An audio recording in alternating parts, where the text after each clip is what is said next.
Good afternoon, everybody, and welcome to Shortlist Showcase as part of the 2020 Queensland Architecture Awards. My name is Julie Beveridge, and I'm the National Manager of CPD Coordination and Delivery at the Institute, and it's my pleasure to be with you today. Today, we're going to be walked through the shortlisted projects in the Robin Dods Award for Residential Architecture New Houses category. Today, we'll be hearing from Paul Hodson from Form Architecture and Design, Noel Robinson from Noel Robinson Architects, Paul Butterworth from Paul Butterworth Architects, Michael Hogg from Hogg and Lamb, Chris Bly from Bly Graham Architects, Nicole Ewing from NE Architecture, beg your pardon, Stuart Vokes from Vokes and Peters, and Sean Godwin from Base Architecture. That's a whole 8 houses we're going to see, which is awesome.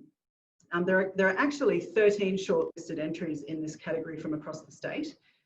So I would like to take a moment to acknowledge the success of BE Architecture's Mermaid Beach Residence, Symbiosphere's Diesel House, Counterpoint Architecture's Cooinda House, Alan, Jack and Cottier's Umundi House.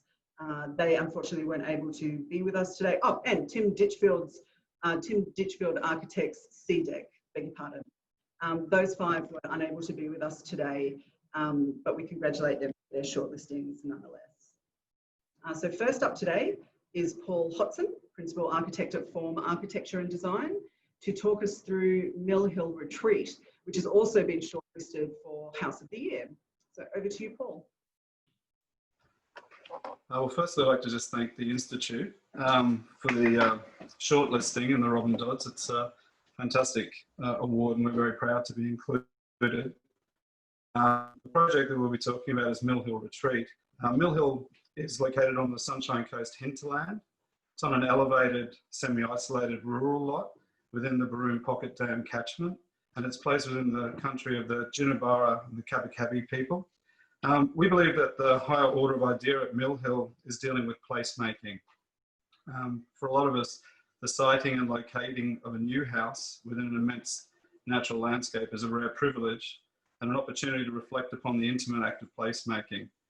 For us as a practice, the question is always how to occupy and experience the landscape on meaningful terms as a non-Indigenous person, and also how to add and not subtract through the introduction of that piece of architecture. Very fortunate on this project also to have been engaged by the clients to assist them in the selection of the site. We believe that this critical act by the clients had great bearing on the final outcome of the project and also upon the delivery of their particular brief for a lifelong residence, a self-sustaining refuge within the environment. This is the site, which is Site A, which is the one we advocated for and the clients agreed to purchase. It's a view looking to the northeast. And one of the most interesting features of this site was the fact that it was almost completely private, but also that the escarpments across the valley rose to hold the site to provide a curious datum within the landscape for us to register. It's that critical point when you're introducing the client's brief and aspirations and their own broad histories to a site, where we're also trying to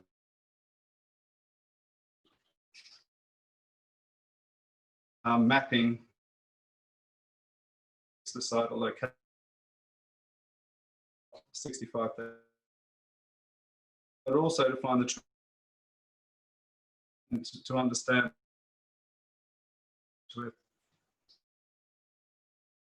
we're finding visible thresholds, visible ones to the Baroom Pocket Dam of 380. A portion of the site wasn't, but fortunately occurs is all the contours, this incredible void or valley to those two things led along. We're also looking at how you frame or experience the landscape, this idea of panorama and tilt, which are camera techniques, but they're also about traversing contour or moving along contour. And so it's a manner in which you might experience the landscape both within the building and surrounding the building. we mapped this also to a duality which continued through and into the ideas of the building rather than choose one condition. It's a broad site plan. The pink indicates that usable area above the 380. And you can see there the site towards the tip of the saddle, which is looking out to the northeast. And in the second diagram, we're starting to look at how we might use the building as a threshold between two principal landscapes, the arable or usable saddle of the hill and the lost void of the wilderness beyond. The central line is an idea about a sectional narrative for this building. And you'll see that in this plan, we've divided the rooms of the house into two separate halves. On the left-hand side are the dormitory rooms, the bedrooms and so forth. They occupy a kind of lightweight aerial portion of the building, which run along the contour and eventually build to leap over the top of the outdoor room and eventually cantilever into a courtyard. And then on the right-hand side are a series of grounded or mass rooms which terrace and follow the contour from the courtyard above down to the lower courtyard. There was an idea of organising the building along an idea of a formative chain of ponds, of holding a collecting space and then releasing it into a lower courtyard, then releasing it again into the next, as a way of creating rooms along that sectional narrative.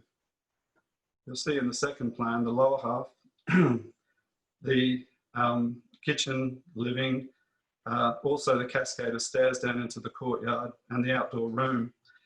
Importantly, the outdoor room, courtyard and living room combine to form a single large-scale entertaining space, if you like, a room within the larger room, which is the room of the landscape itself. This is a sectional elevation looking towards the grounded portion of the plan, the living room wing. And along the same sectional line, we're looking towards the aerial, lightweight dormitory, with the understory being the outdoor room. You can see here that the way that the house occupies that threshold between the usable flat territory of the saddle and the impossible landscape that just sits just beyond the site. One of the techniques we use to explain these ideas to clients, perhaps to ourselves, is the use of physical models. In this case, what was paramount was the way that we would use the model to test ideas of the courtyard itself, the composition, and also the tension that we were trying to derive between the two halves or the two elements of the house, the grounded brick and the elevated lightweight recycled timber. An early idea was also about how you might place the building within the landscape, and particularly a long approach and its relationship to that elemental landscape. That translated to a kit, which we presented to the clients, which talked about edit, talked about frame, and also talked about a reveal beyond the plan. That translated into the building itself. So we're now moving along that sectional narrative line towards the building from the visitor car park. Very clear what we're taking away and what we're revealing to sort of draw you into the entry. At that entry, which is an open bridge between the two halves of the house, there is a broader invitation to move forward along that sectional narrative and down the cascade of stairs and enter into the principal courtyard. From this point on, the two halves of the house help to frame and scale the external space so you can feel comfortable in the immense landscape that sits just beyond the house itself. And it becomes a conversation between these two elements. This is an image from Christopher Frederick Jones, which we never assumed we would have, but this allows us to be out into that void, looking back to the building. It very clearly shows how the ground floor living room, the courtyard, and the understory, the outdoor room, combine to form a single transparent podium, which combine across that new plateau above the pool. Coming back into that space, we rejoin to the scale of the building and the kind of neighborliness of these two halves, which again in a very immense landscape is another condition that when you're moving through the house, you're constantly looking back to the other half of the house rather than singularly out into that immense landscape.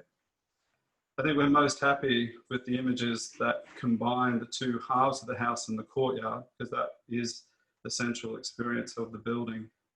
and also when those elements register materially and also physically with the ideas of groundedness and aerial. For those of you who know our practice, you'll realise we've probably only picked up a brick once or twice in the last 20 years, but in this case, the subtle shift in the climate up in the hinterland was dramatic. We haven't really worked with a temperate climate where there's so much long periods of cool and also a lot of wet weather, but also these incredible mists that come up, can almost cloud strip the mist. So the hearth became an important part of the refuge, and with the hearth came the mass of the slab, and with that came a decision to move with materials such as brick. But you'll see that this brick contrasts with that landscape rather than dissolves with it, and that's because we wanted this half of the house to have a sort of civil presence within the landscape. And that heralded back to both the history of the client, but also my own memory of the place, which was that the Sunshine Coast hinterland was, because of that climate shift, attracted a group of people that wanted to remake place or remake buildings from another place. And it allowed that, bringing forward of other histories, which we thought was an interesting aspect to the project. Moving from the courtyard to the interior, we start to move into the grounded portion, and you can see the material palette, the concrete slabs, and the large volume. So a series of open terraces. Those terraces obviously combining to move you up through the landscape from the lower courtyard to the upper, and always introducing you back out into the landscape itself. Very simple palette. The building had to be achieved for under $1 million, so there's a lot of decisions that had to be made that followed that. Critically, if we're at the top of that space and looking in, had you have entered into the walkway and come straight into the living zones, we made a decision to edit away the sky. So on first entry into the space, the frame out is one of only green. As you enter then down to the intermediate level of the kitchen, you're introduced to the cusp of that sky. But it's not until you get to the courtyard that you're reintroduced to the sky itself again and to the panorama around the courtyard. And those mists and just the occupation of that landscape. Heading back from this wing across to the aerial wing is the bridge, the entry point, which you can see as a transparency. On this side, this construction image shows how the wing lifts up and builds over the top of the outdoor room, but also how the master bedroom goes up to claim the sky. This was an important gesture because we didn't want to add a third element to the courtyard or a third architecture to the courtyard. So this building provides the outdoor room. And importantly for this wing, which is the bedroom wing, we're moving along contour, and this construction image probably clearly identifies that the building is very much about traversing and walking along the contours. It's very much a house of pathways. It's that same moment now realised as the timber construction and the bridge and the connection across to the mass. This is the last image, but it's in fact the first image that you're presented with once you cross that threshold in the walkway. This is what we hope most people coming and visiting the house would remember and walk away from the site. It's a very elemental experience of that landscape, and it draws the architectures down to elemental pieces as well. And so this is fundamentally what the house is about structuring and ordering an experience of the landscape on the site, which will hopefully contain the lives of the clients for a lifetime. Thank you.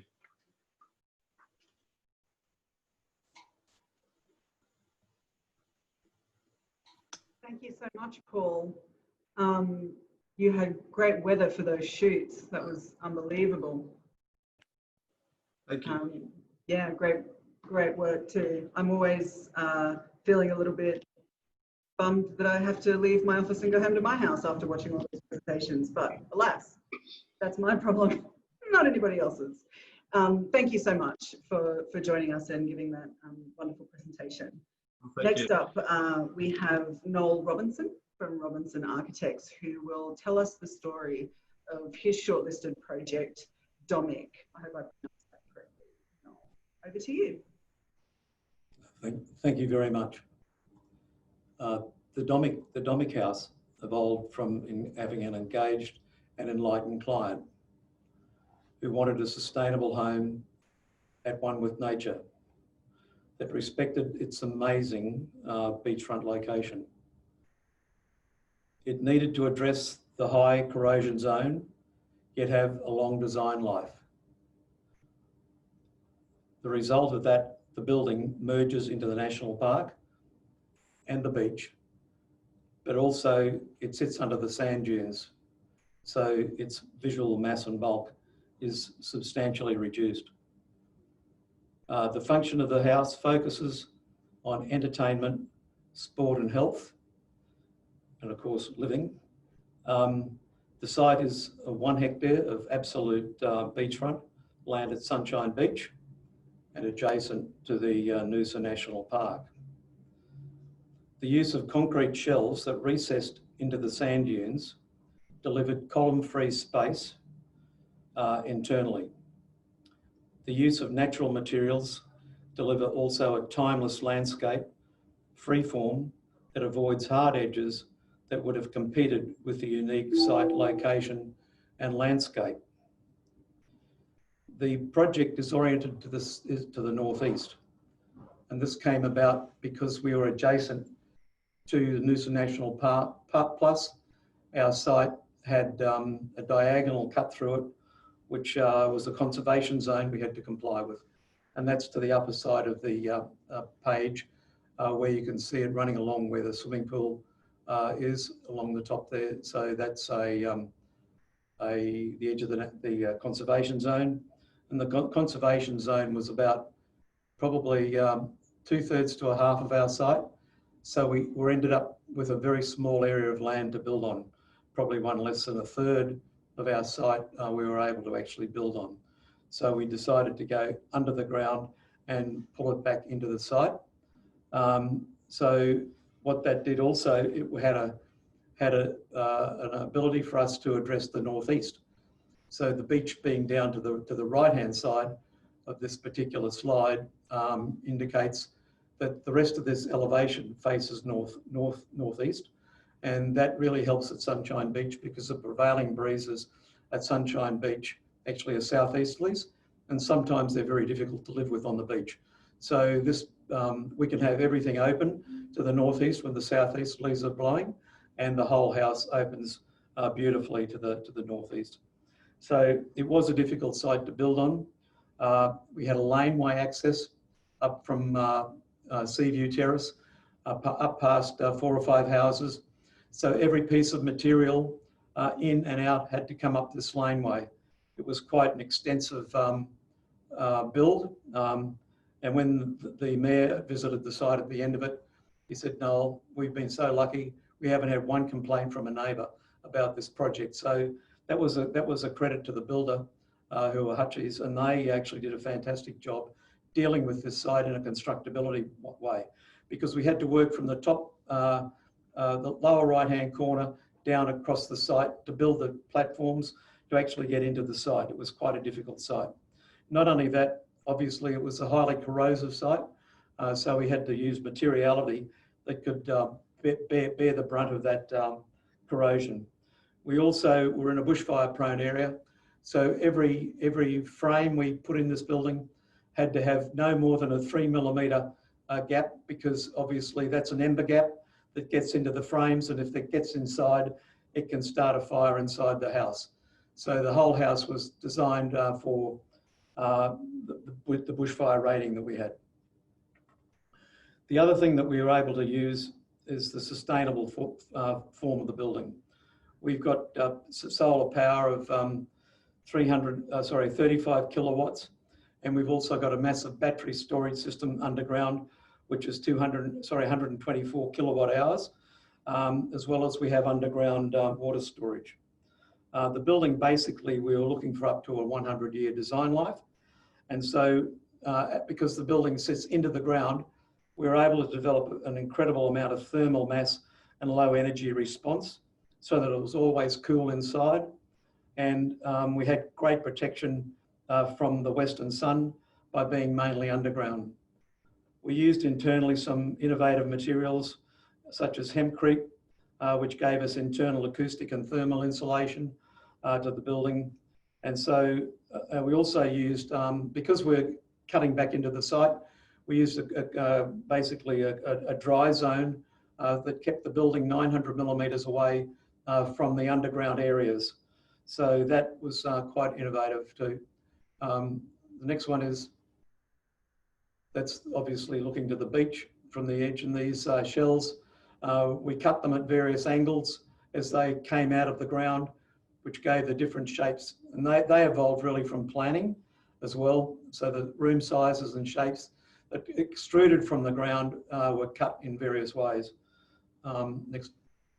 So the planning on the lower level, in the centre zone coming from the stairs is a recreation area.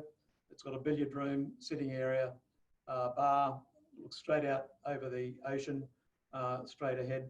Then to the right is a cinema, which is number 7. It's a really fabulous cinema. It's been fitted out. Number 9, I think it is the gym. Number 8 on the other side to the right is the battery room.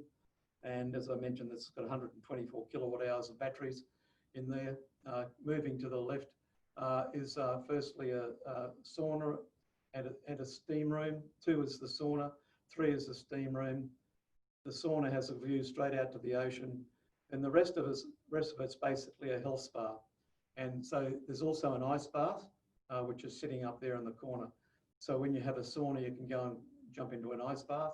Our client really liked having that, and we've got potential in that space to put 2 massage tables that look straight again down over to the ocean and the pool. It's a 25-metre lap pool with a jacuzzi that it's actually now dropped. We've actually dropped a little bit since we did the drawing. And so the stairs go down to the plant room, which is underneath the bottom edge of the pool. The next level up is we have the, in the centre coming out from the stair, we have the main living room with the kitchen. Then we have a butler's kitchen in behind. And then behind that, there's a freezer and a cool room and a dry store.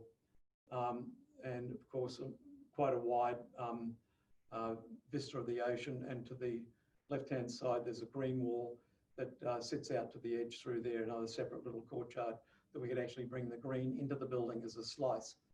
And then there's 5 bedrooms up at this level and 6 bathrooms, including the powder room. And we've got a very much an oversized laundry up the top, which is got sheet making shirts and all those sorts of things. And around the back of the building is that dry zone, which we've put all the way around. So it keeps the building completely dry, ventilated, and also waterproof. So it's a very effective way of doing that.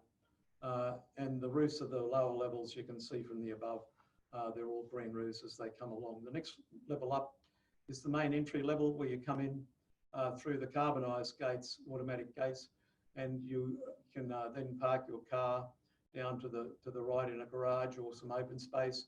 The building to the right on this is a workshop and a working area for him in that area. So it's sort of like a little self-contained area. The bit as you arrive at the entrances, you come through a core 10 mound, like it's like a hill you walk through, and as you open the pivot, again carbonised pivot door, you look straight through to the ocean as you come through. It's the view is actually oriented to the national park, so it's a surprise. Excuse me, when you get there, you don't realise that you've got this incredible view because you're protected when you arrive, and I'll show you the slides in a few minutes. The component to the left of that is another little section where he can have friends there, stay completely separate and privately, or it can be used for a caretaker. So that's, and all those arches below are all green roofs, so you're looking over greenery all the time. And wherever we've got the carport and other places that are open, we're growing a vertical green wall along those, so the impact from the beach is minimal for all that. Next one. This is the cross section. It's actually a 2-storey building connected by an elevator, so it actually ends up by being 3 stories on the way through. But the elevator and the stair is the one common element that connects everything all the way through. And as you can see, the section self-explanatory. The top level is that caretaker's apartment, and the next level down is the main living space and the 5 bedrooms. And the lower level is the health and recreation level. And of course, the 25-metre lap pool that sits on the edge of the conservation zone. Next. This is the green wall that opens into the living room, and it just provides some more extra light and relief. It also provides a protected environment for the plants to grow, so they're protected from the southeasterlies. Next.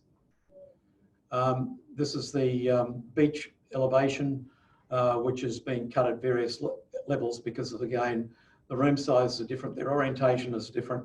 So it's a fairly organic form as it comes out of the dune. Next. The spaces inside are all column free. We actually have one column next to the kitchen. That's the only column we have.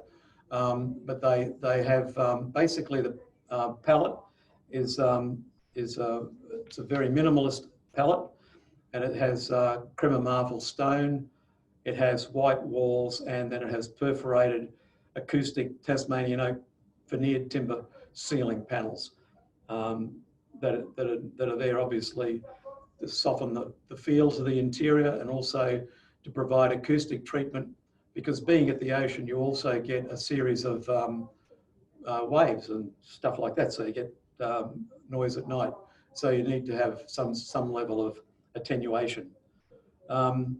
They're all obviously durable finishes. We'll just keep going.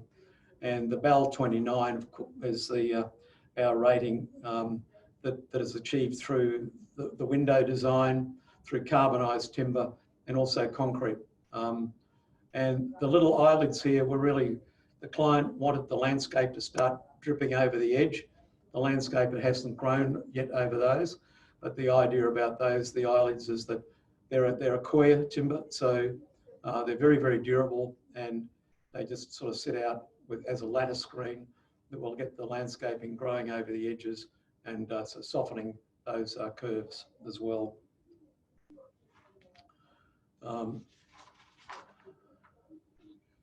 So not sure, and so that's the evolution of, that's the lower living area from the entertainment space, open straight out onto the swimming pool area. And these are the makeup of the arches, which were reasonably complex. They weren't meant to be, but it's a building that doesn't have any corners, that are basically rectilinear, and that's again evolved from the notion of taking the shells into the ocean, into the sand dunes, and then having different planning forms that evolve that shape. This is the entrance on arrival. It's very hard to know what's behind it. So the core 10 steel forms the mound like it's the edge of the sand dune. And this is a very early photograph. The landscape has grown a lot more since then. James Birrell was a landscape architect. So the entrance is sort of secretive about coming in. And that's how it evolves. When you come through, you see straight through the axis out to the national park and the ocean. So, and just some more general shots here from the building. It's a kitchen, it's a main kitchen, and the back of house kitchen, in behind there, and the storage areas behind that space. Just some of the bedrooms, and the ensuite, and the main bedroom, and the sauna, and the gallery to the bedroom wing, and the elevator, circular elevator, which is glass and goes all the way through, and the cantilevered stair, which wraps around it. And that's all I have for you today. Thank you. Wow, thank you for taking us through that house. That is something that is certainly out of this world in terms of the world I live in. It's an amazing piece of work. Thank you so much for joining us and sharing that with us. Thank you. Appreciate it. Next up is the lovely Paul Butterworth, who will share his project Corimbia, which is the correct pronunciation, Paul? You'll have to publicly shame me. Carimbia is what I'm going to go with. We roll with Carimbia, Julie. Yay, thank you so much. I feel vindicated. Thank you. Over to you, mate. Thank you, Julie. Hello, everyone. Thank you for tuning in. We're humbled for our project to be included in the Institute's Awards program. And we're very excited to be able to have the opportunity to present it to you today. Our lovely project, Carimbia, is located at Straddie, which is called Minjerribah, which is North Stradbroke Island. Minjerribah is the name for North Stradbroke Island in the Jandai language of the Quandamooka people. And in that regard, we certainly acknowledge them in allowing us to conduct our professional services on their territory, because it is all native title. The project itself is located at Maloomba, which is their name for Point Lookout. Straddie is reached by ferry from Cleveland, which is already a bit out of the ordinary when people go on holidays, and this is typically a holiday destination as it is for our clients. We have an enormous opportunity and a privilege to create something that is already interesting and extraordinary and different from people's usual mainland homes, in that everything about being over there is already different, and fundamentally so, because even just the act of getting to the site is different. It's a different mode of transport. People are dressed differently. You know, they're in thongs and board shorts and t-shirts. They have different set of equipment with them: boogie boards, eskies, surfboards, fishing gear, any number of other recreational apparatus. And their expectation is different. The food is different. You know, it's fish and chips, you know, barefoot on the beach. It's the rituals that come along with day-to-day life are already fundamentally different. So to our sensibility, it's an excuse and a great opportunity to make dwelling over there already fundamentally different. So this image here, hopefully everyone can see that, is an aerial image of Point Lookout. The little red dots are our site, which is located on the corner of Baran Street and Kabura Road. The site is outlined in the red lines, and one of the most obvious things, at least, is this large vegetated area immediately to our north, and that's council land. A lot of that land and territory was planted out by the owner's family over the course of the last 35 years. So we mostly owe its current state to their toil, which is certainly to our benefit because it becomes a borrowed landscape. This is the site plan. To the left of this image is Kabura Street, and to the north is Baran Street. The only portion of access to the site that's on grade is at this northwest corner. The site falls off steeply to the east and conversely climbs steeply to the west. So the only place you can really sort of access site is in that northwest corner. In that corner, we formed a new entry arbor out of stone, and originally it was intended to be Straddie stone. However, the quarry was shut down halfway through because it was connected to the sand mining lease, which finished up operation at the end of last year. So we went with a substitute stone and created an open timber entry arbor. We'll see images of that later on. But apart from that, there's no sort of front gate, no fencing. The reason the two entry walls are angled perpendicular to the house is to create passive privacy. So unless you're invited to be there, there is a sense of trepidation as one walks through that entry zone and turns the corner and is revealed to the house so that anyone who's not supposed to be there is compelled not to actually walk through those walls, because when they're on the other side, they'll be exposed to the house. The main opportunity that we identified at the site is this terraced area. There was a previous house on this block which was covered in asbestos and rather mouldy concrete and blockwork. That house was removed, and we remade a new house in the same footprint of the existing house. So we didn't want to further degrade the site any more than the original house could. So the suite of accommodation on our principles were really identified to be accommodated within that same footprint. A quality of the existing house that we identified worthy of exploration was a fairly modestly scaled terrace to the north.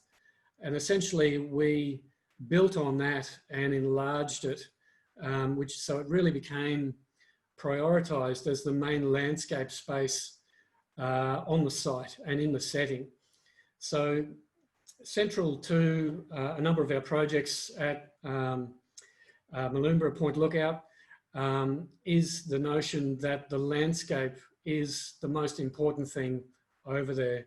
We're really interested in not making interventions and projects over there that dominate the landscape or are particularly conspicuous, if we can at all help it.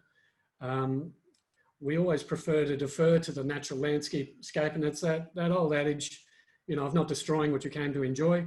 However, we need to build structure there of some kind. So the structure that we did design and make in that setting was intended to be deferential. So the primary space in the site became this landscape terrace, which are framed between the existing landscape space to the north is heavily vegetated and framed by the building itself to the south. And the scale of this space and this lawn terrace related directly to an informal deck space in the core of the house. You could see the extent of decking through the dwelling is basically almost all of the floor plate. And that's because we really wanted to design, and were asked to design this dwelling as a barefoot beach house for our clients. And we generally make arrival to informal dwellings over at places like Strati as informal as possible. So we arrive onto decks. There's no front doors, there's no doorbells, there's no front gates or intercoms necessarily. One steps off the landscape onto a slightly raised landscape of a different kind, which also has a pragmatic use of being an opportunity to shed the sand, because sand is everywhere. It's a sand island fundamentally, except for a small portion of rock at Point Lookout. So you really can't go over there without attracting your share of the sand and then trekking said sand entirely through you know, wherever you're staying. The decking, the extent of decking is also an effort to shed the sand, but also to create a sense of informality, that you didn't have to take your shoes off at the front door, and you could sort of, because you're wearing thongs anyway, you could just shed the thongs and have your feet on decking. And essentially that continues all the way through the dwelling, into the kitchen, into the sitting space, up the stairs, which was designed and documented as an external stair, up onto the bridge, which connects the sleeping spaces and bathing spaces of the top floor. Centrally to the bridge is this double height volume in the middle of the space. So around the edge of that upper floor are the bedrooms, which help to enclose and frame that space.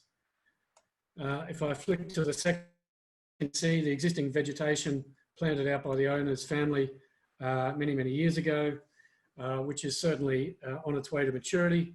The primary landscape space interstitial between the vegetation and a new armature, if you like, which happens to be habitable.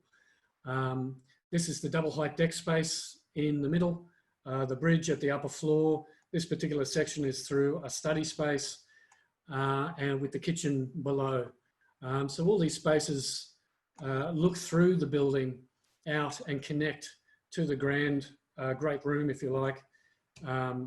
So whenever users are occupied in the space, they are always connected to the context, to the setting, because what's the point of going to such a beautiful landscape and then being stuck or internalized in plasterboard rooms with no opportunity to connect to your setting? It seems like an opportunity wasted to us. So we'll continue on to some pretty pictures. Eventually, this landscape will be planted out as these new plants grow, and all one will be able to see of the dwelling from the street will be this stone entry arbour. That's the owner, Nick, coming and going for the camera. So eventually it is our fond hope that the building will entirely be obscured from the street, because this part of Maloomba, Point Lookout, is quite suburban. It's curb and channel, conventional streets with setbacks, you know, brick and tile in some places. So it's our fond aim that any project that we conduct at a place like Point Lookout is recessive to the landscape, and we can no longer, you know, it's not particularly intrusive from anywhere else on the point. This is a closer look at the stone entry arbour. So as soon as one steps from the stand and starts to feel the tactility of the stone underneath, they're subconsciously preparing to arrive home. It's deliberately askew and asymmetrical and somewhat haphazard in its detailing to again communicate the sort of the informality and the roughness of the transition from what can be quite a brutal landscape into something a little more refined and curated. This is our Carimbia tree. The Carimbia was once called a flowering eucalypt. It was the first welcoming element when people arrive at this part of the site. So essentially we built this arbor, entry arbor around it, and it conversely cascades through the arbor, and we basically pay homage to it and defer to it on our way through. This is a dusk shot right on happy hour, basically of the great room of the landscape of the setting. We have a big set of stacking doors that peel away and stack behind the walls. So there's a very direct connection from inside, although technically it's outside because it's all decking, to this landscape space. I'll continue through fairly quickly.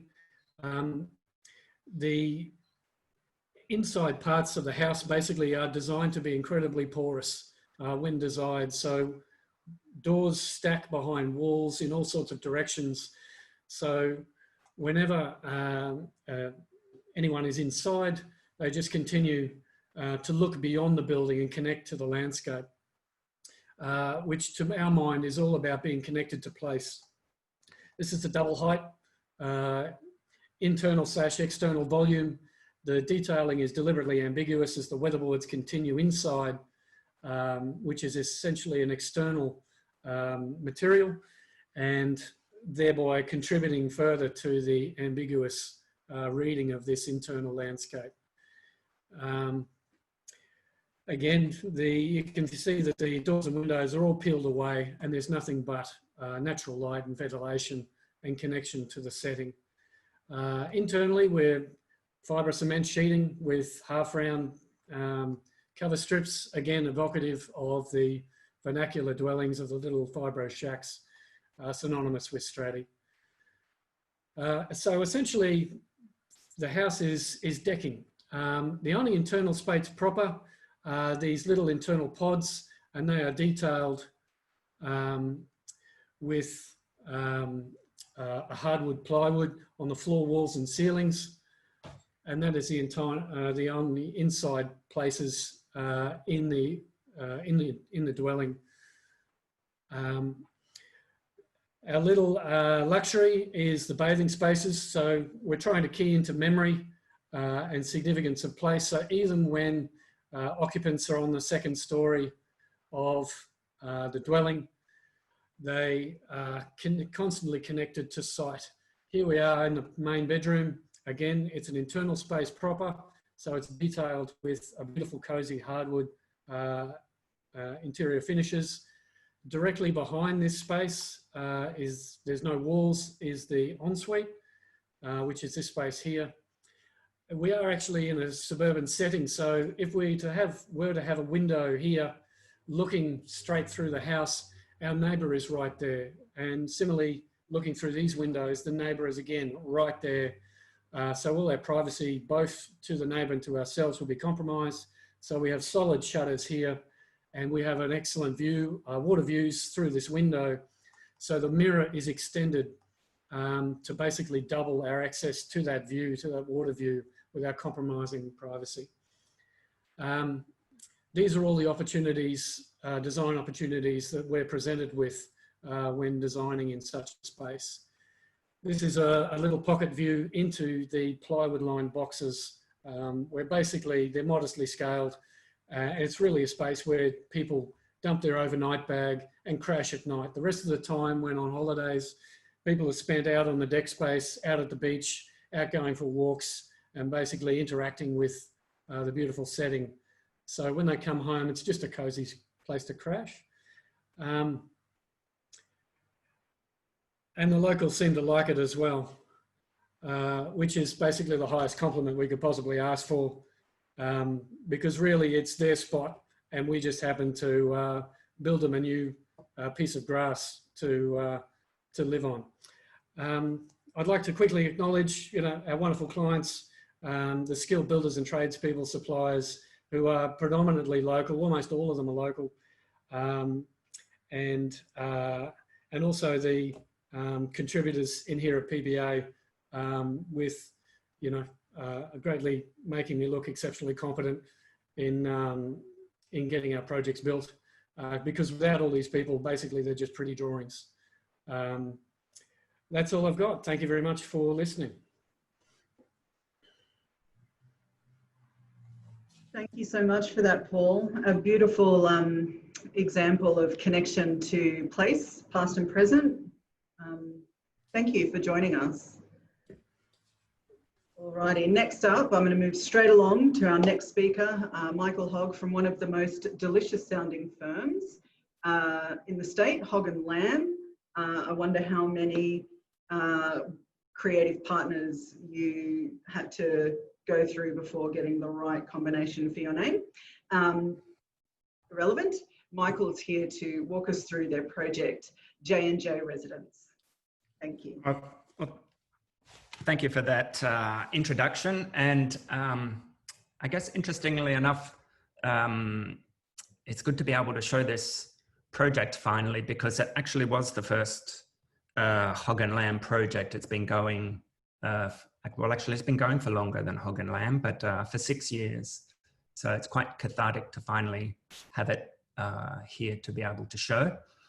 And it's, I guess, starting out, what were the things that sort of influenced the design? When the clients came to us, they already had it in their mind that they wanted a round earth house.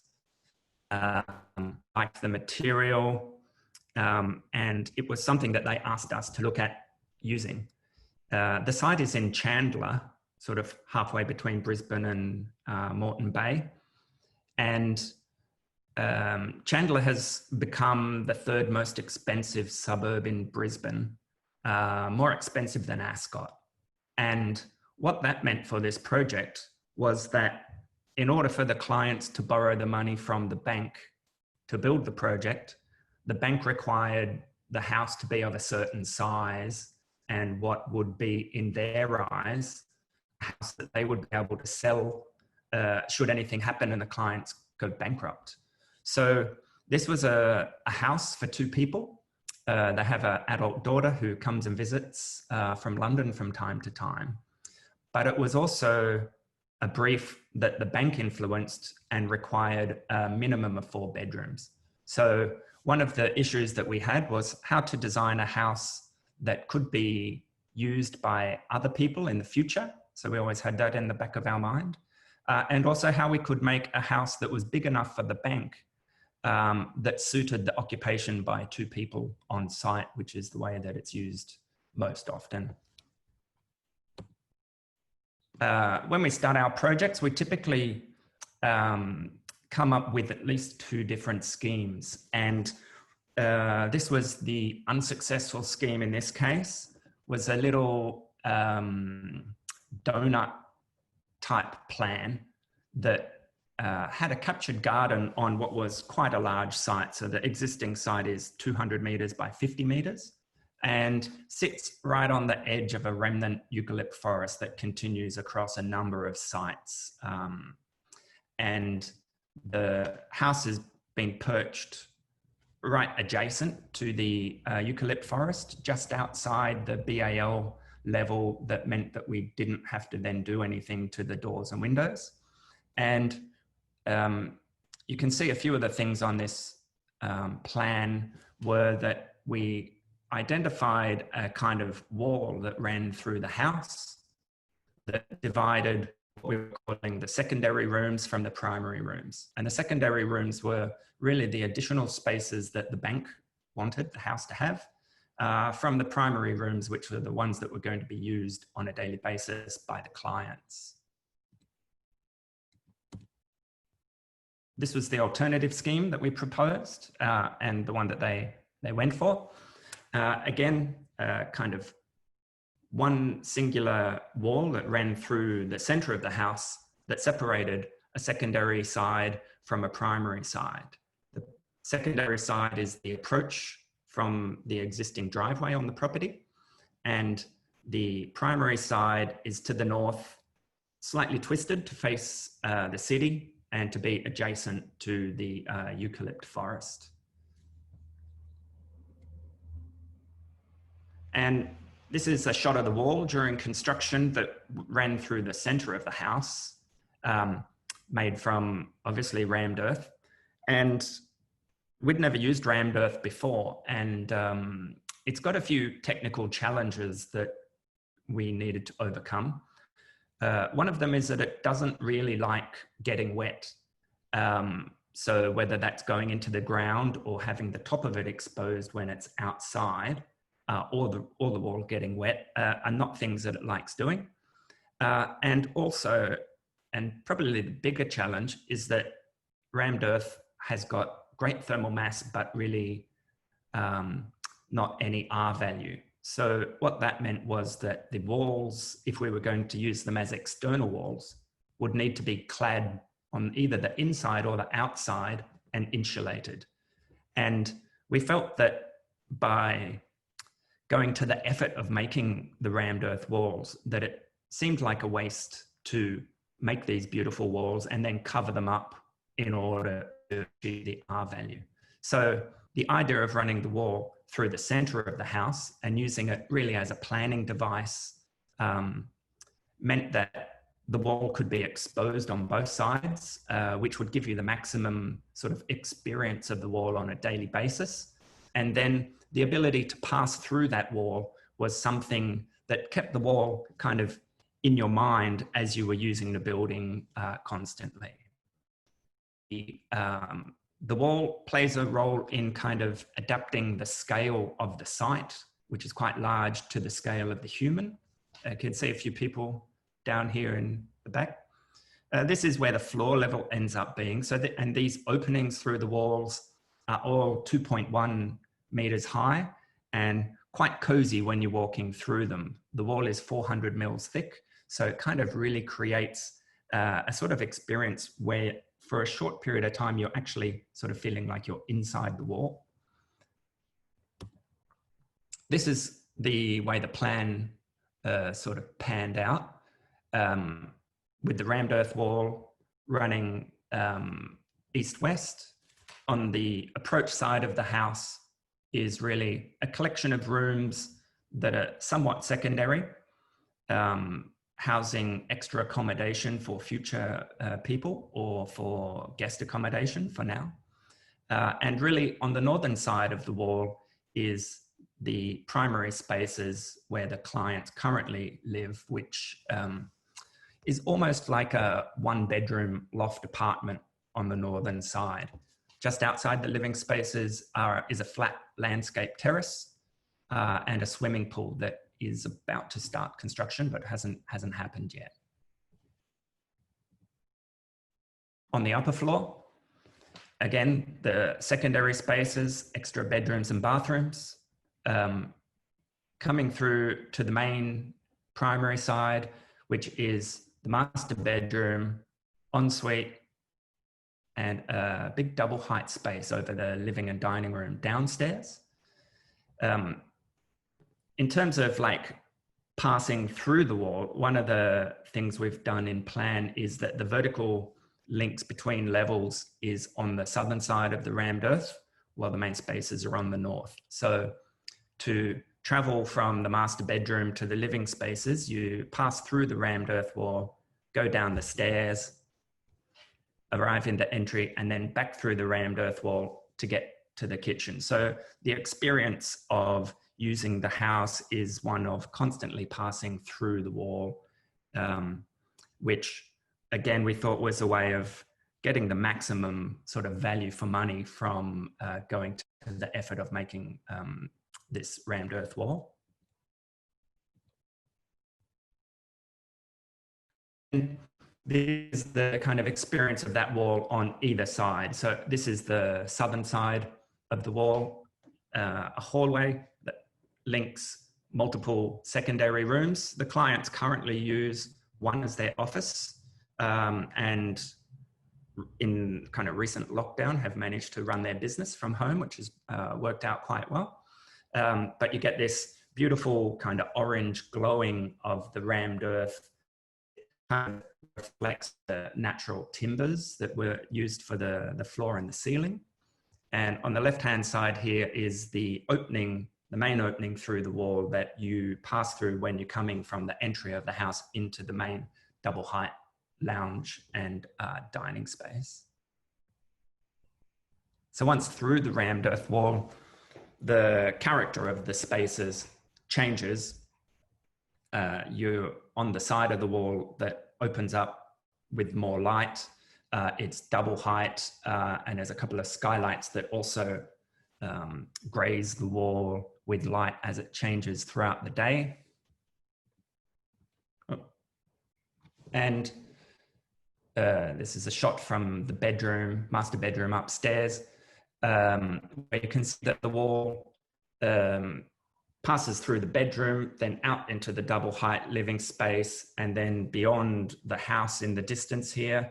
And as it does go outside, there are a few little remnants of the wall that are kind of going to degrade over time and end up eventually coming back into the landscape as if it's part of the hill that was eroded prior to this house being built.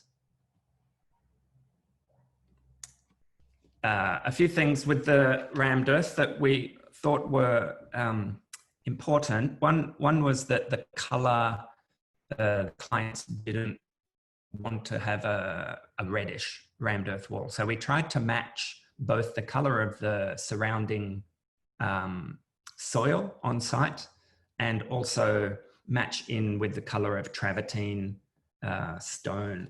So you can see here the color of the existing site and the color of the rammed earth being pretty closely matched.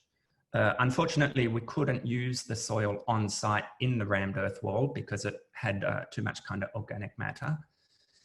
And what we did do was try to get the appearance of the rammed earth such that it could be mistaken for travertine. And then when came time to selecting the stones, we tried to choose travertine and marbles that then looked like they were rammed earth. By doing that, and also some kind of special detailing that created these square openings, the idea was that there were these blocks of eroded mountain or the eroded hill that used to be the site that then the house has kind of been built around and then you occupy. So again, the affinity here between the finishes and the rammed earth, so that you kind of see them as a collection of the sort of stone remnants on the site. Another technical concern that we overcame by working quite closely with Rob Lord, the mechanical and ESD consultant, was this wall had 75 tons of thermal mass, which, if it's not sitting in the sun, can be problematic in winter, like sucking out too much heat during the day. So what we've done is we have a series of vertical ducts that run through the rammed earth wall. You can kind of see them coming out at the bottom. And what they do is they connect the roof space in the trusses down into a subfloor ventilation system. And then in winter, on a day like today, when it's blue skies and sunshine, the heat is collected in the roof. All the insulation is put on the bottom, but not on the top. So the roof gets hot, and then slowly the air is sucked down through the rammed earth wall. And that has the effect of heating up the wall slowly during the day, so that in the evening, it becomes the main heating system for the house. And then it does a similar thing in summer at about 4 o'clock in the morning when the conditions are right. It's got a heat conductive paint on the top of the roof that makes the airspace in the roof colder than the air outside. And when that's the case, it starts sucking that roof air down through the wall, slowly cooling the wall down, so that again, the wall has cooled down overnight and it's ready to then start sucking heat out of the space during summer again.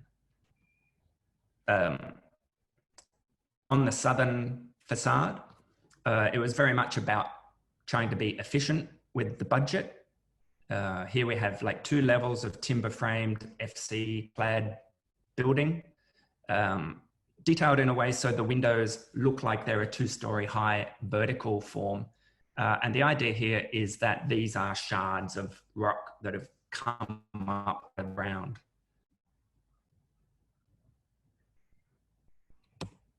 Then when we get around to the north, unfortunately, I don't have any great shots by Christopher Frederick Jones, as the landscaping hadn't gone in on his side. But once we're around to the north, it's a different facade system that's about opening up to the eucalypts, controlling the sun during summer and winter to get the maximum amount of heat in when it's required and not. So there's a 2.5 meter overhang there, automatic ventilation through louvers, and you get this sort of very expansive outlook to the eucalypt forest. Facing west, this is a view from the master bedroom that looks back towards the city. We designed this window having been inspired by some James Turrell artwork. And what it does is has a single fixed piece of glass here. And then the plasterboard on the inside comes down to a very sharp setting bead. And the effect of that is that you don't read the depth of the wall here, which is what Turrell does for his artworks to the sky. And the view that's beyond the wall appears to like stick to the wall, more like it's an artwork on the wall rather than a view to the distance. And that has this sort of ever-changing effect on the wall, where the nature and its constantly changing character is like an artwork that's on the wall rather than a view to the distance. There's a lot of sustainability built into the house. And I think something that's interesting is that the aesthetics of a house aren't linked to the way it works sustainably. So it may not look like necessarily a sustainable house, I guess, in inverted commas, beyond the rammed earth, but it's 7.5-star NatHERS, even without the 75 tons of thermal mass being accounted, because NatHERS can't take into its maths that kind of system. The plans obviously aligned east-west, maximize cross-ventilation, energy-efficient glass, all LED lighting, 29,000 litre underground water tank. It's got its own on-site septic system where all the waste is then reused for the landscaping, 20 kilowatt photovoltaic system on the roof with provision for batteries, and a whole of life kind of plan that enables with the lift and ramps so that it's equitably accessible throughout the life of the clients. And that's probably my time done. Thank you so much for sharing that wonderful work. What a big design challenge to overcome, particularly with the curveballs in the bank. Thank you. Thank you. Now, please welcome Chris Bly of Bly Graham Architects to step us inside Barden House. Hello, thank you. So the Barden House is situated on the edge of the middle ring of the suburb of the city. It's a very interesting site because it's actually right on the threshold of the city expanse out to the green belt of the Mount Cootha area.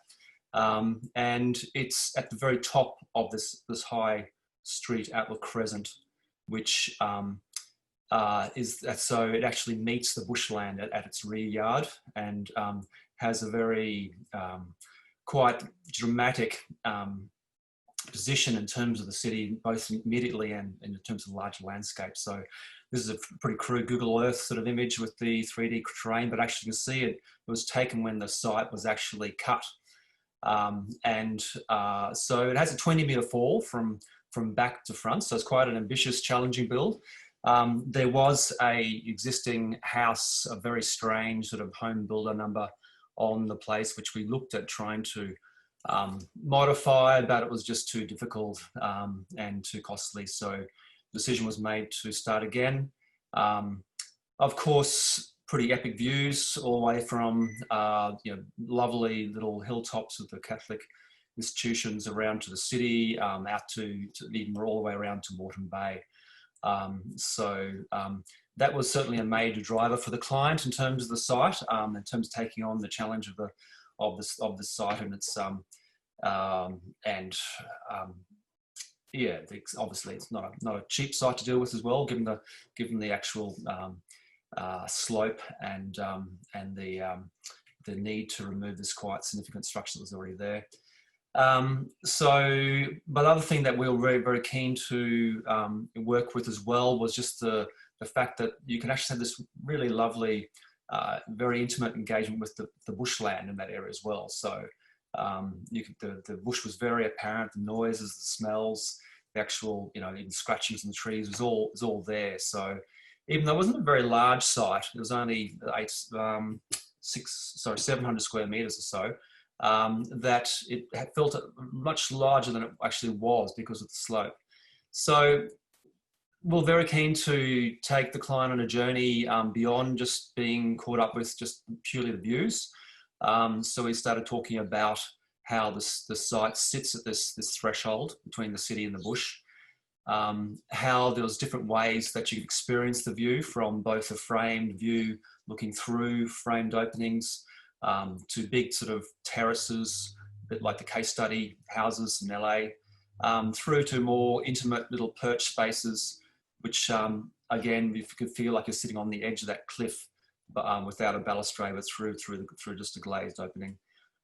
We talked about how the house could really act as almost like a citadel on the hill, and that because of its site and its location, its visibility from the ridges around, it almost had a responsibility to take on address the sense of its position, that it wasn't about to be hidden, it was going to be visible. So what that meant in terms of its built form, but also how to make a town square, if you like, on this hillside which gathered the house around itself. What was quite interesting as well is because of its height and because of the dominance of the treed landscape in that suburban area, through the ridge lines. The house had a very immediate city experience. The sort of middle ground of the houses wasn't very apparent.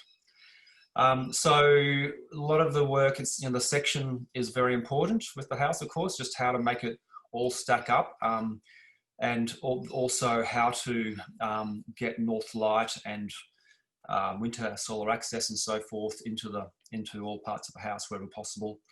But as well as getting views back into the bushland and experiencing the bushland. And here we start seeing the idea of digging back into the hill, and so that at this main living level, you have both an experience of this digging into the hill all the way up to this sort of cliff edge. So a big part, a big part of the design process was really, the journey of going beyond purely about the view to actually how to make a place in that part of the city. And how to actually really fully exploit the full potential experiential depth of the site from those big, really quite extraordinary views, which we'll see in a minute, through the possibility of quite an intimate, immersive experience of that bushland in that area. We talked about the idea of the narrative, so the journey. Because you're going up through many levels through the house, that there was there's the potential of creating a very strong narrative, a very strong sort of the journey through the house from the street level up into this initial entry sort of cave-like space into the actual main circulation device, which was a stair. So the principal planning devices were this linear stair running all the way through the house from the front entrance all the way up to the rear of the house. That together with the central courtyard, which was about gathering and also about the solar aspect, were really what the house planning hung around. And the major sort of consideration was the fact that the house, the views were due east. So that had a beautiful potential with the sunrises, with the moonrises. In fact, the first time I went to the site with the client was when the full moon was rising one evening over the city, and it was really quite extraordinary. But of course, also with that eastern view is the need to deal with the summer morning sun. So we had this idea of that light and that eastern aspect really impressing itself on the building, and having deep horizontal shelves of slabs and eave projections to deal with sun, but also having this up to three-story high void of the stair, had to make this deep slot where it would sort of capture light and shadow would be captured on that deep slot, and the stair would also sort of register the changing light through the day, through skylighting and through this three-story high slot in the front facade.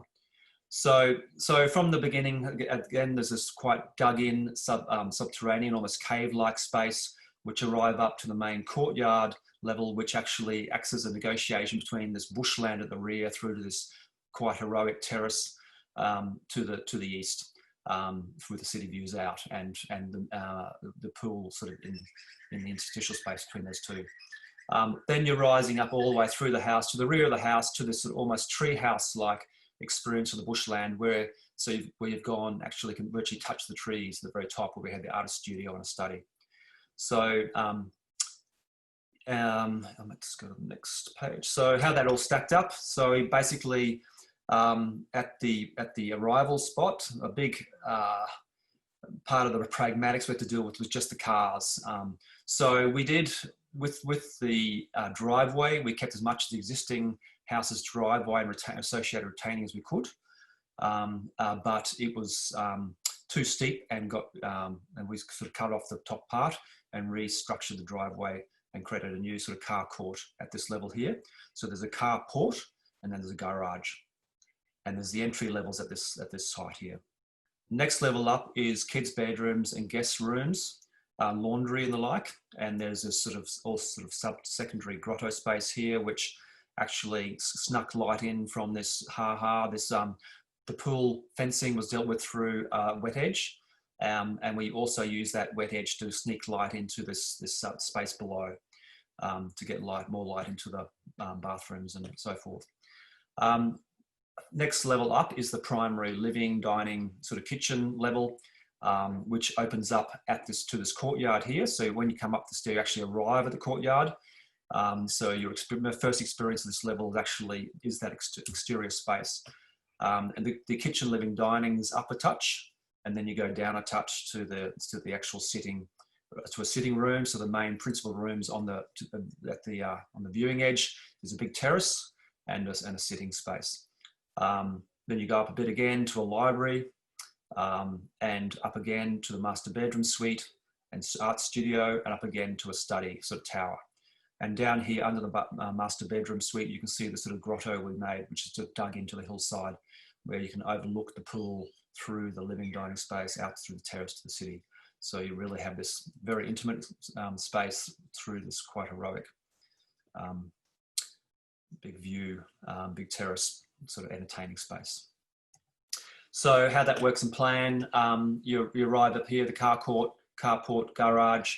You come up into this cave-like entry space, and we structure the sequence so after arriving, you turn back and get this view back to the city before turning back again and then ascending up through the stair.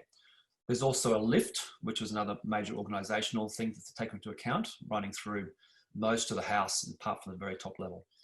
So from the entry space, you come up into this bedroom level. So you've got kids' bedroom, a romper space, a guest bedroom, self-contained.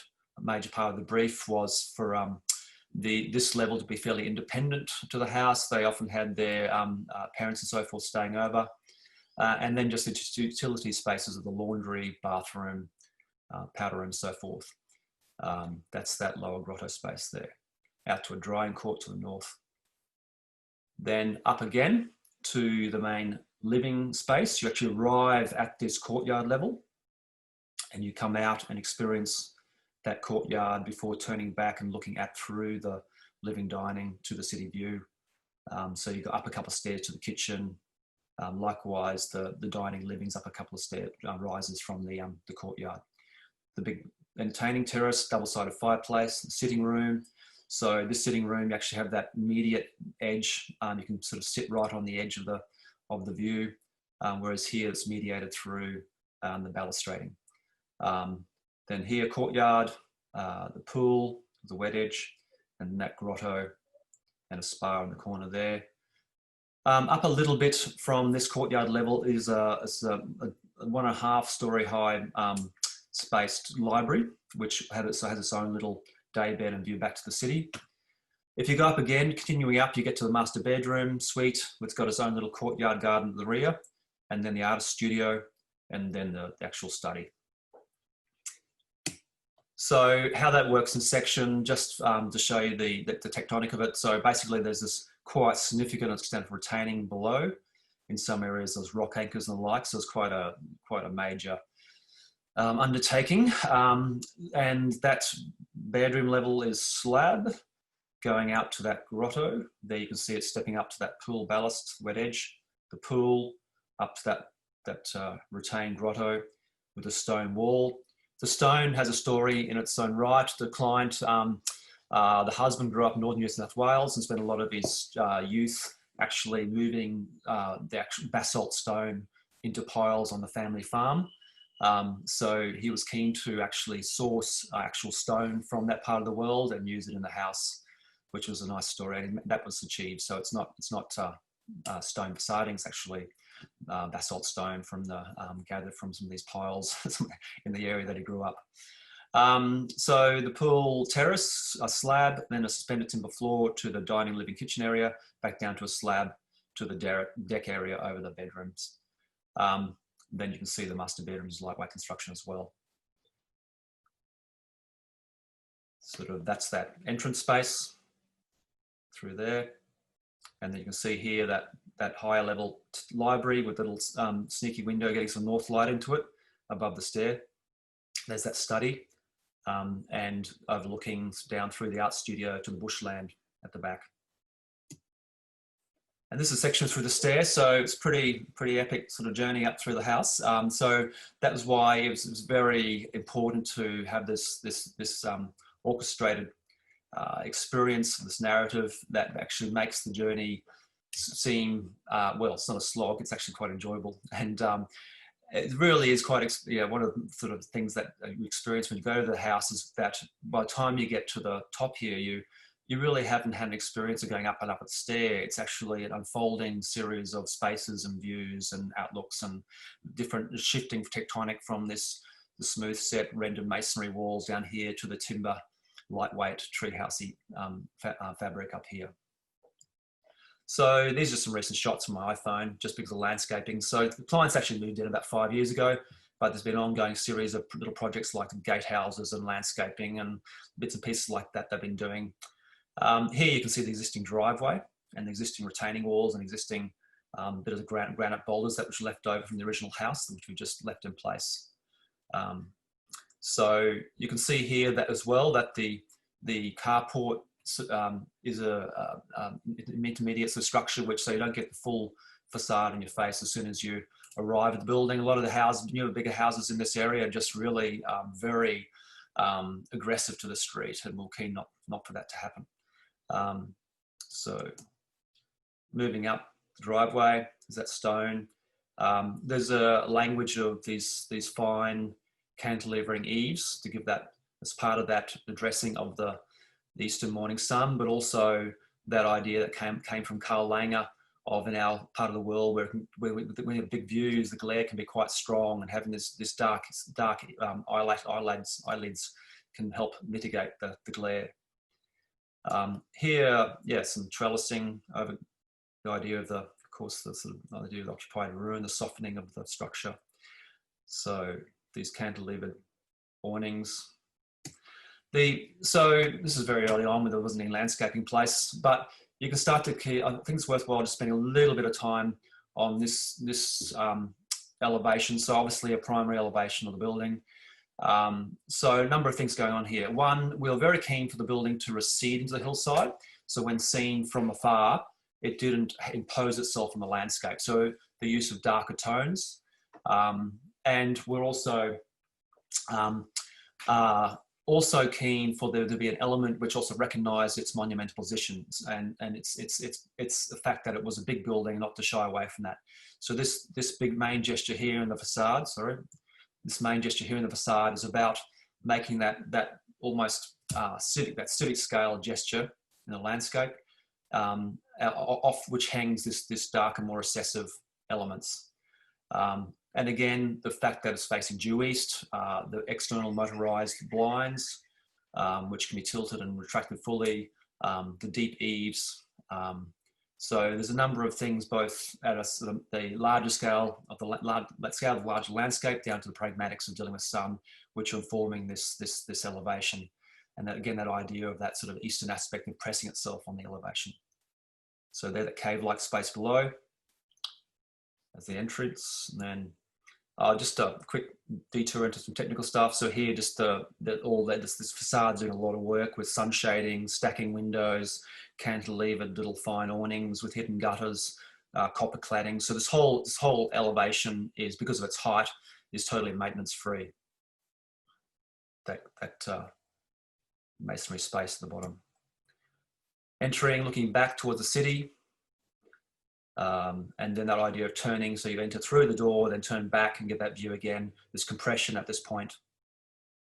Sort of more industrial detailing, more muscular detailing for that part of the house.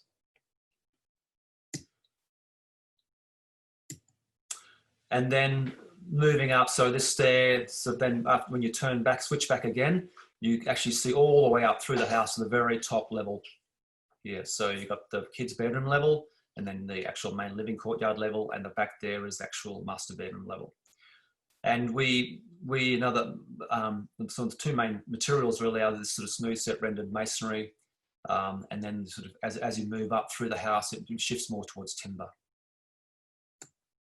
Sorry. So you arrive here at this courtyard level, and you turn the corner and experience the courtyard, or you come back up and experience the kitchen. And then to the right, here's the dining and living. And so also important to bring light right deep into the center of the house above this stair void. Through here is the library, and the stair up again to the master bedroom level, which is up here. So turning back, looking back out to the view at the arrival, so standing at the courtyard entrance level, you look back through to the city, through the dining area, over here to the kitchen and that sitting room.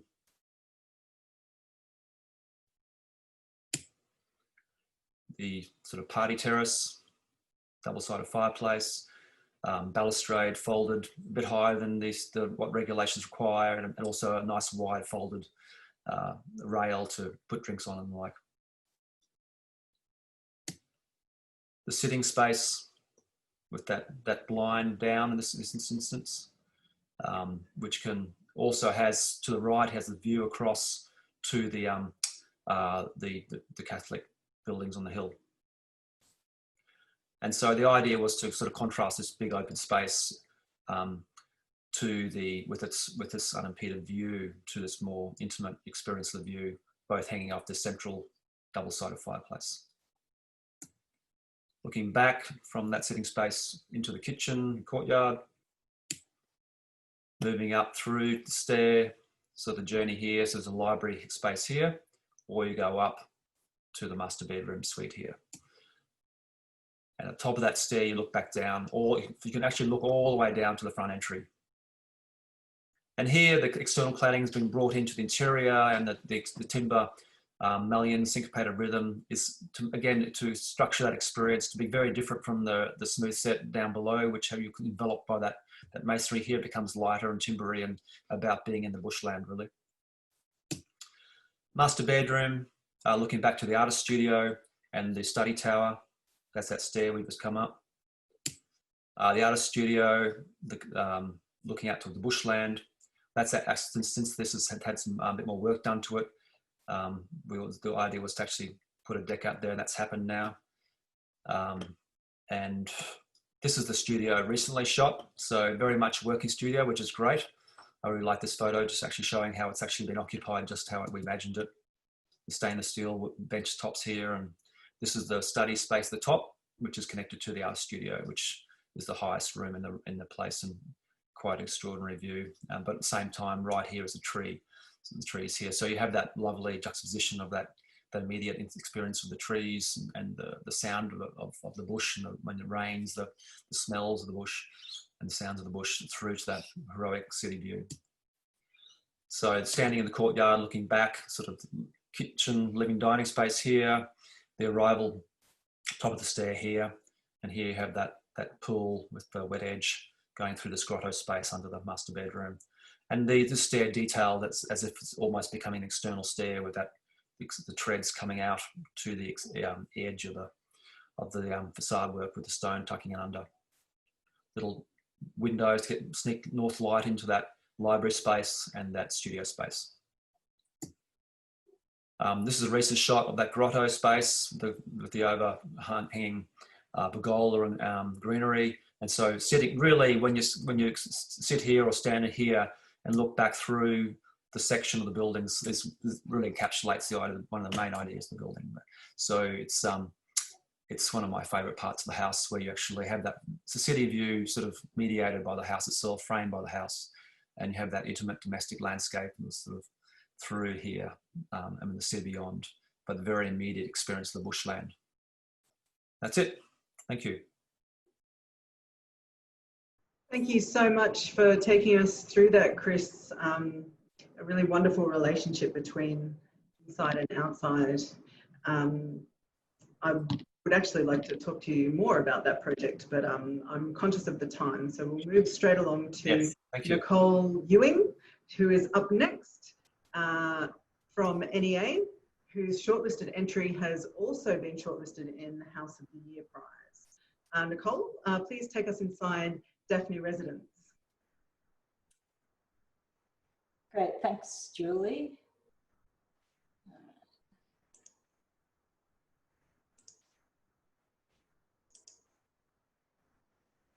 So welcome to FNQ, everyone. My name's Nicole Ewing, and my firm is a small size firm. We sort of fluctuate from 2 to 4 people. We do a bit of residential educational kind of work, and I'm lucky enough for this to be my home.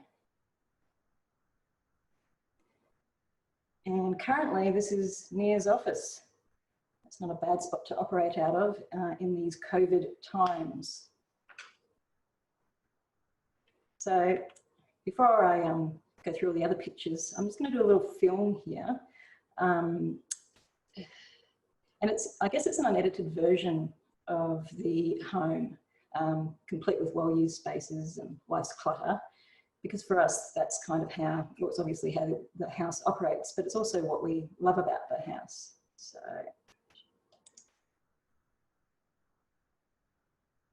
it gives you a bit of a fly through of, I guess, how the space works rather than just a few still photos on speed.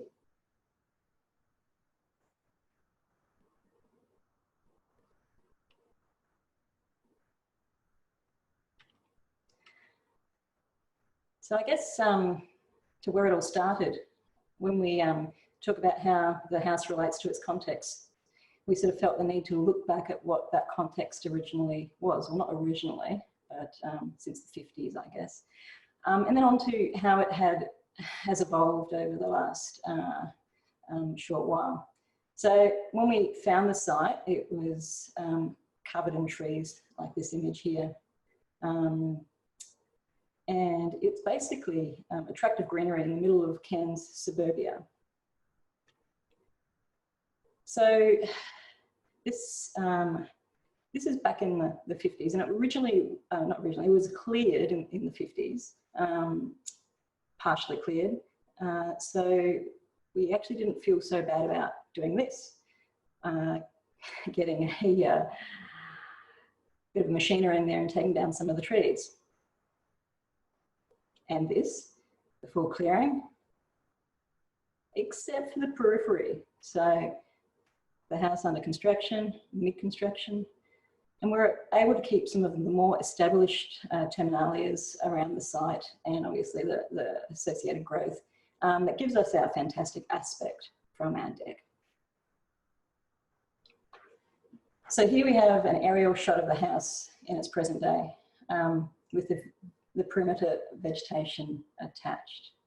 To the left of the screen, over here, we've got basically the sort of the lower section with the slope coming up. There's a bit of a crossfall down in this direction. So we're really keen to work with the site and terrace into the site to make the most of our budget, firstly, but also that connection with the landscape.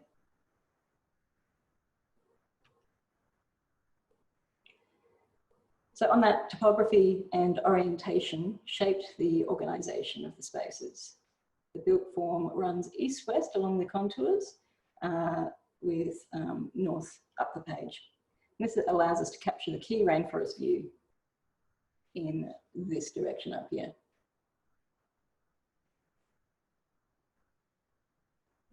On a side note, we've actually got an easement that runs down the east side of the property, which is for stormwater overflow, which is potentially why this whole area has remained underdeveloped. So the floor plan. In Cairns, our prevailing breezes and wind blown rain typically come from the southeast, with summer bringing out an occasional northeasterly change. And the sun in summer sneaks around to the southern facade of the building. Because of these two factors, it was important to us that we could open up both sides of the living space to the north and the south. So if we look at basically coming out the formal, actually it's more the user entry here, the cars parked here, we've got access up through here, storage space underneath. This is all on ground level, and we had to do a bit of excavation here. And this fill was then put behind the wall. So we did some calcs to make sure we basically could keep it budget friendly. Under here, we've got a secondary parking utility space in this zone. And then if we go to the next level up, when you arrive, you basically have an access or a vista through the home, which allows you to then have these side accesses off. So this area to the north is basically the public space, and then we've got the private space here with the bedrooms, etc. up a split level.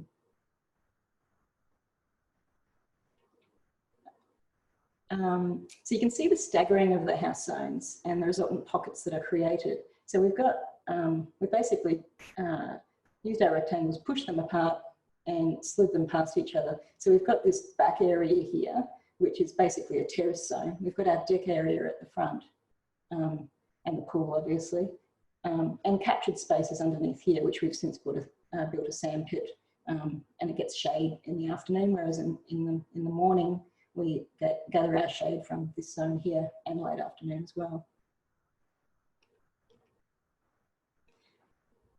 And this is, I guess, is where the topography steps in as well. And it's this kind of connection with the landscape. So that the design works in section to separate functions while still having an immediacy suitable for living.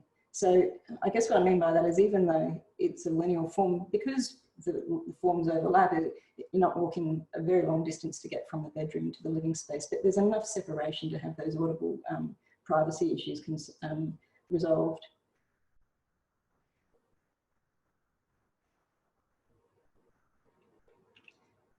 The form is split and staggered, promoting cross ventilation to all spaces, with corridors opening up to glimpses of the site. This is probably my favourite space to be in. You can see the entry there, the stairs from the garage coming up to this area. We've got our kitchen zone out to the deck, and then obviously this side.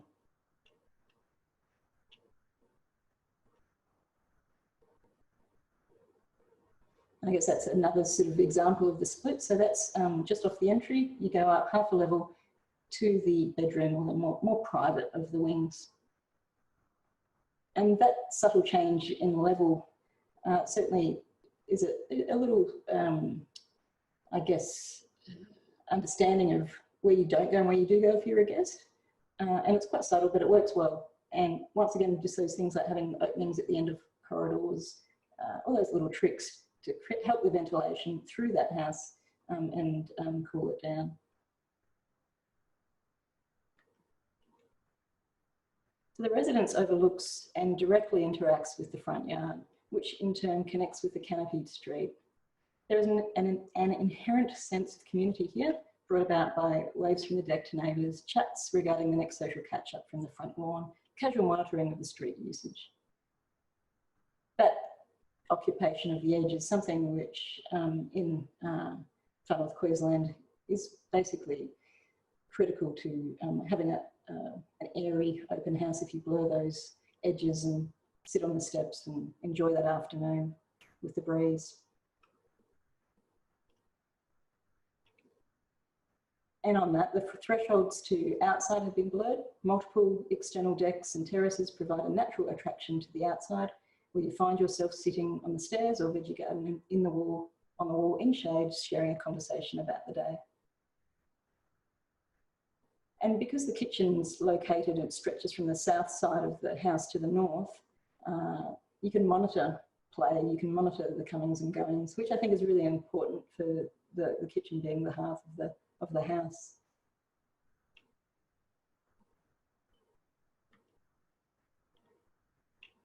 And so that's basically sort of an example of where the flow to the outside has been reduced. The doors fold back. You've got no thresholds to step up over. And it's a lovely space to occupy.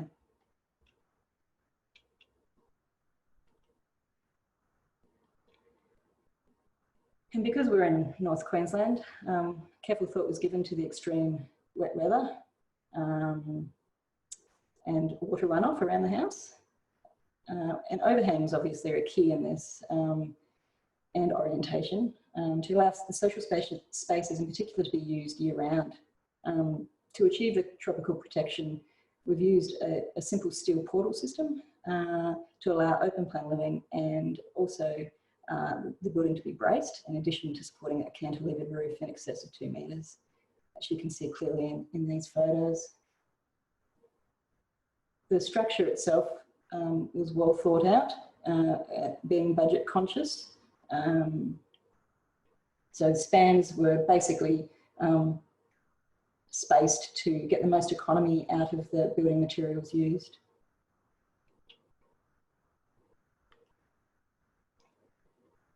So this section is probably a pretty good little diagram of how the house connects with the landscape on a sloping piece of land. The front stairs down to the garden or the play zone in front, in the back with the terrace stepping up, and the roof, which protects all those zones incredibly well in wet weather. And taking that section at another point through the house, this is where the entry is and the split level up to the bedroom wing. Once again, working with the topography, making those subtle little changes in the house. And you can also see in this section that we've basically got a compression space at the entry, which then when you walk into that living zone, the roof pops up and you've got this beautiful view out to the forest beyond.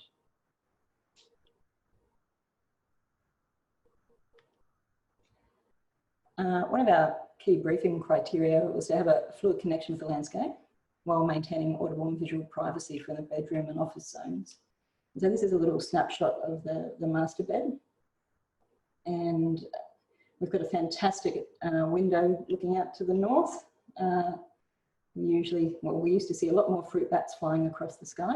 Now they're few and far between. But it's a wonderful addition to that bedroom and waking up to that view in the morning.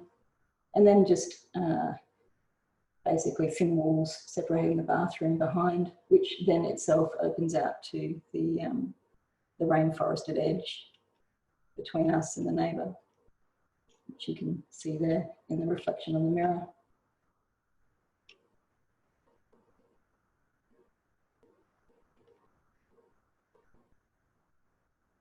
So the living wing itself monitors arrival on site with its north-facing facade, while the entry corridor separates the bedroom wing and provides a vista through the site. These vistas or light corridors are repeated throughout the house, aiding in ventilation and light quality. An office that you saw previously is positioned directly off the entry, providing a glimpse into the courtyard without revealing the inner sanctum of the home. And the way that we've got openings into those areas, basically you can shut off the whole living area with a hidden sliding door. So when you have people come into the office, you can basically shut off that portion and it looks like there's basically one door into the office, which works quite well. But most of my clients end up coming and having a wine with me on the deck anyway. So consideration was also given to structural spans, construction typologies and material selection, essential for the tight budget. And what that means is everything is fairly generic in this house, but the way that it's put together is very, very well thought out and done with a delicateness, I guess. We've got internal cladding, external claddings coming internally. In the main living space, we've got ply on the ceiling to try and warm that space because there's a lot of hard finishes like plasterboard and concrete, etc. And that flows to the outside deck. So the project was completed inclusive of turfing, driveway and pool for a very competitive square metre rate. We believe this is a testament to the sensibility of the design, where quality of space, light and shelter provided are not detrimentally affected by that budget. And I think that's important and for our firm when we're in a regional centre, that sometimes not much value is given to design, but I think it's important to sell the idea that design can actually be done at a reasonable price.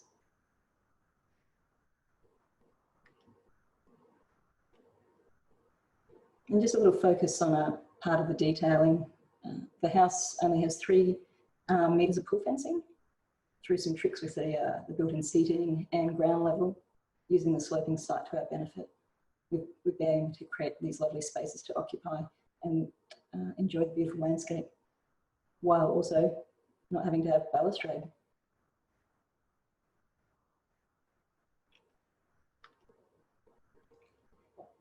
And just a wrap up a little bit. Here's our response to COVID. We ended up having a golf tournament around the house. The other thing with the house is with a 2-year-old, it's fantastic to be able to do loops through your garden. So we thought, oh, let's take that across to golf, and invited the neighbours over and had a bit of a swing.